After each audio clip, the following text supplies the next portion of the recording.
Hello students.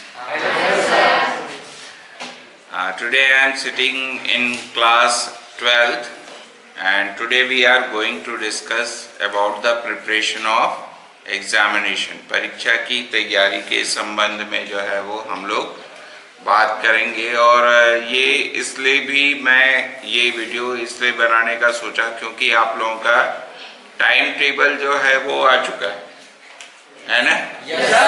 ठीक।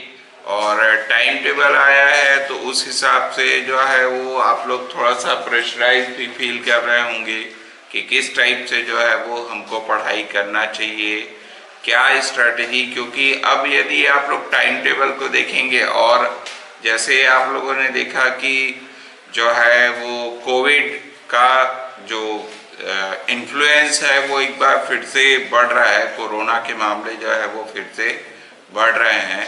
उसके बावजूद जो है वो हमारे स्टेट के मुख्यमंत्री ने ये घोषणा कर दिया है कि इस साल जो निर्धारित टाइम टेबल है उसके अनुसार ऑफलाइन परीक्षा ही देनी पड़ेगी।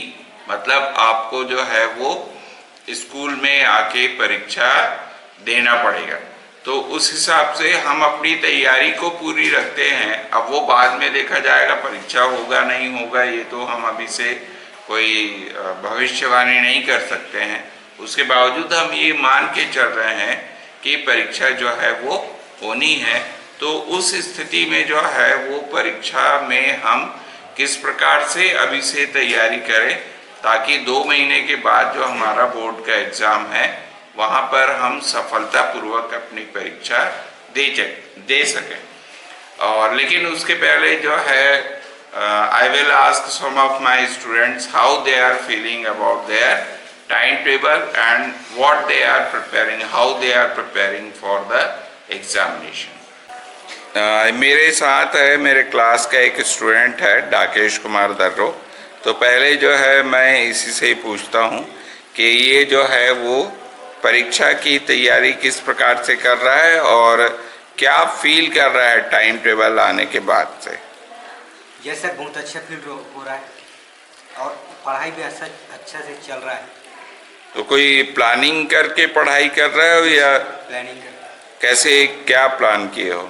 सर जब से एग्ज़ाम का टाइम आ गया है उस टाइम से मैं टाइम टेबल नया जारी किया, अपने लिए खुद टाइम टेबल बनाया। हर एक सब्जेक्ट में 1-1 घंटा वो करता हूँ पढ़ाई। हर सब्जेक्ट के लिए 1 घंटा पढ़ते हो? Yes sir. मतलब घर में कि पूरा स्कूल में मिला के? नहीं, घर में अलग से। घर में 1-1 घंटा, मतलब कुल कितने घंटे की पढ़ाई करते? 5 घंटे, हर एक सब्जेक्ट 1-1 घंटा। अच्छा। और कितना एक्सपेक्ट किए हो कि कितना परसेंटेज बनाना चाहते हो? मतलब एक टारगेट कितना रखे हो? 90 प्लस। Very good. चलिए, बहुत बहुत शुभकामनाएं। चलिए, मैं अब अपने क्लास में कुछ लड़कियों से पूछ लेता हूं कि वो परीक्षा की तैयारी जो है वो किस प्रकार से कर रहे हैं। तो ये मेरे क्लास की बालिका है, इंटेलिजेंट बालिका है, Manisha. Good evening sir. Good evening. हाँ, बताओ मनीषा, किस प्रकार से जो है वो परीक्षा की तैयारी कैसे कर रहे हो अभी? अभी तो कोरोना के कारण हम लोग का 1 साल 2 साल छूट गया था, तो थोड़ा सा हम लोग को तकलीफ हो रहा है पढ़ाई लिखाई में। हम लोग को छूट गया था तो अब हम लोग उसको कंटिन्यू करने के लिए रोज 5-4 घंटे पढ़ते हैं। पक्का पढ़ रहे हो? Yes sir. कोई टाइम टेबल बनाए हो पढ़ने के लिए? Yes sir.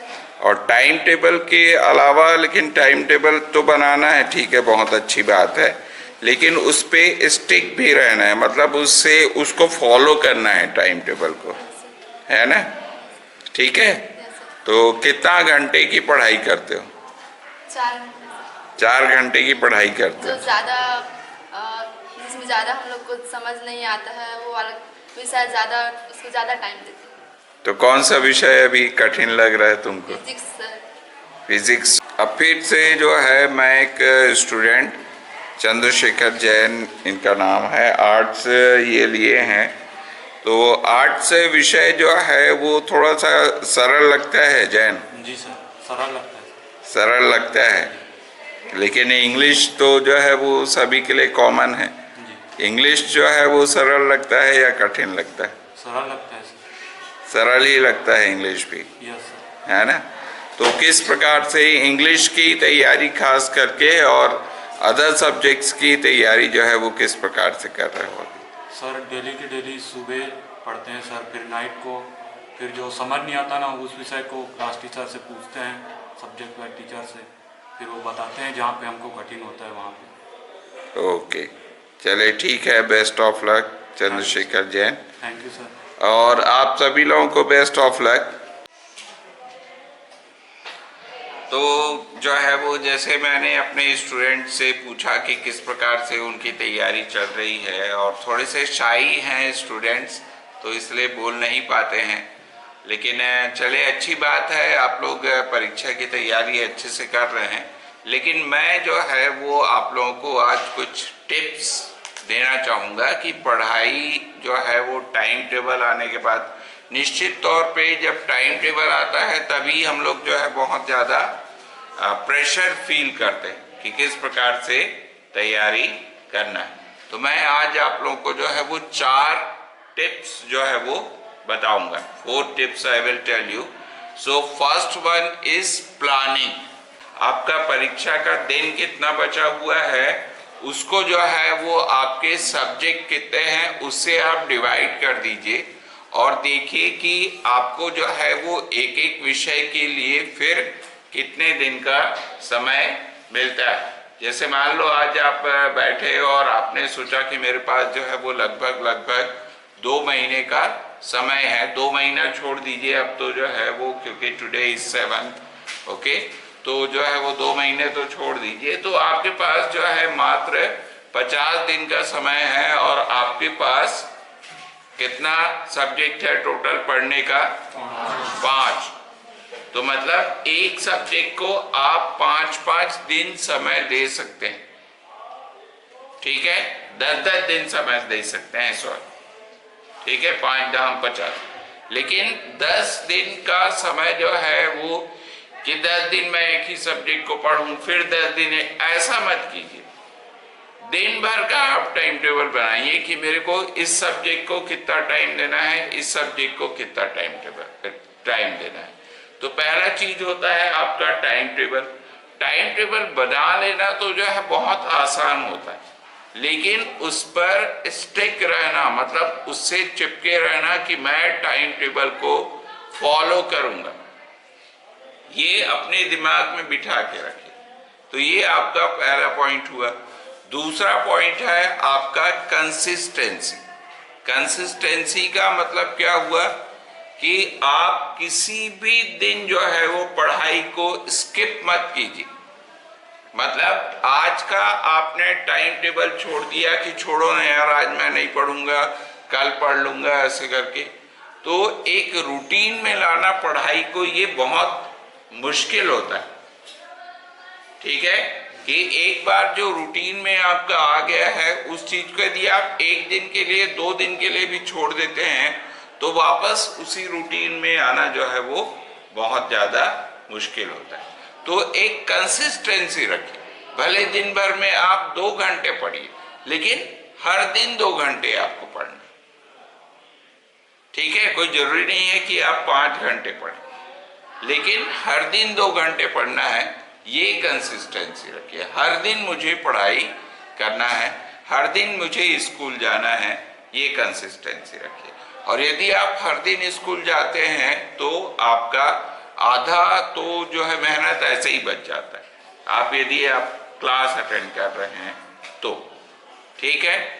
तीसरा पॉइंट जो है वो है आपका एग्जाम का ब्लूप्रिंट, जिसको मैंने आपके साथ एक वीडियो में शेयर भी किया है कि मेरा हर सब्जेक्ट में जो है, जैसे इंग्लिश का ही मैं आपको कई बार बता चुका हूँ, सेक्शन ए होता है उसमें क्या क्या क्वेश्चंस आते हैं, फिर सेक्शन बी होता है उसमें क्या क्या क्वेश्चंस आते हैं, फिर सेक्शन सी होता है उसमें क्या क्या क्वेश्चंस आते हैं, कितने मार्क्स के क्वेश्चन आते हैं। तो जब आप ब्लूप्रिंट को देखेंगे, पुराना जो आप क्वेश्चन पेपर है वहां से भी आप ब्लूप्रिंट देख सकते हैं, या जो माध्यमिक शिक्षा मंडल ने जो ब्लूप्रिंट जारी किया है उसको भी जो है वो आप देख सकते हैं। तो ब्लूप्रिंट को हमेशा अपने दिमाग में रखिए कि कौन सा टॉपिक को मेरे को ज्यादा महत्व देना है। कई लोग क्या करते हैं, पढ़ाई के समय जो है वो सिर्फ प्रश्न उत्तर याद करके जाते हैं। उनको लगता है कि हाँ मैंने तो पूरा बुक पढ़ा है, पूरा प्रश्न उत्तर याद है मुझे, तो मैं तो जो है बहुत अच्छा स्कोर कर लूंगा। लेकिन ऐसा नहीं होता, क्योंकि प्रश्न उत्तर को देखिए उसको कितना परसेंटेज दिया गया है। प्रश्न उत्तर यदि आप बोर्ड का देखोगे तो वो मात्र आपका 10 नंबर का है या 20 नंबर का है। दो यदि बुक हम मिला लेते हैं तो ज्यादा से ज्यादा वो 20 नंबर का आता है। लेकिन इधर जो 60 नंबर का है वो हमारा ग्रामर, राइटिंग सेक्शन, ये सब चीज आता है। तो उस पे भी जो है वो आपको फोकस करना है। तो ये हुआ तीसरा पॉइंट आपका, ब्लूप्रिंट हर सब्जेक्ट के लिए, ना सिर्फ इंग्लिश के लिए बल्कि हर सब्जेक्ट के लिए ब्लूप्रिंट आपका बना हुआ जरूरी है कि कितना नंबर का मुझे क्या आता है और क्या पढ़ना है। और जो लास्ट पॉइंट है हमारा, और जो मैं सोचता हूं सबसे इंपॉर्टेंट पॉइंट है, वो है रिवीजन। ठीक है, बहुत सारे लोग क्या करते हैं कि एक चीज जैसे उनको याद हो गया तो फिर ऐसे में क्या करते हैं कि हाँ ये तो अब मुझे याद हो गया, अब मुझे इसे पढ़ने की जरूरत नहीं है। लेकिन जब तक वो टाइम आता है, परीक्षा देने का समय आता है, अब परीक्षा हॉल में जा करके फिर एकदम से जो है वो सोचने ओहो मैं तो भूल गया। तो ये भूलना इसलिए होता है क्योंकि आप जो है रिवीजन नहीं करते। तो यदि आप रिवीजन नहीं करोगे तो आपका जो है वो पूरा का पूरा मेहनत जो है वो क्या हो जाएगा, बेकार हो जाएगा। ठीक है, तो ये 4 पॉइंट को, पहला प्लानिंग, दूसरा कंसिस्टेंसी, तीसरा ब्लूप्रिंट और चौथा जो है वो रिवीजन। तो ये 4 चीजों को यदि आप लेकर के चलोगे तो निश्चित तौर पे आपने जितना भी टारगेट अपने लिए रखा है वो टारगेट जो है बिल्कुल आप आसानी से अचीव कर सकते हो। और प्रेशराइज्ड बिल्कुल भी नहीं होना है।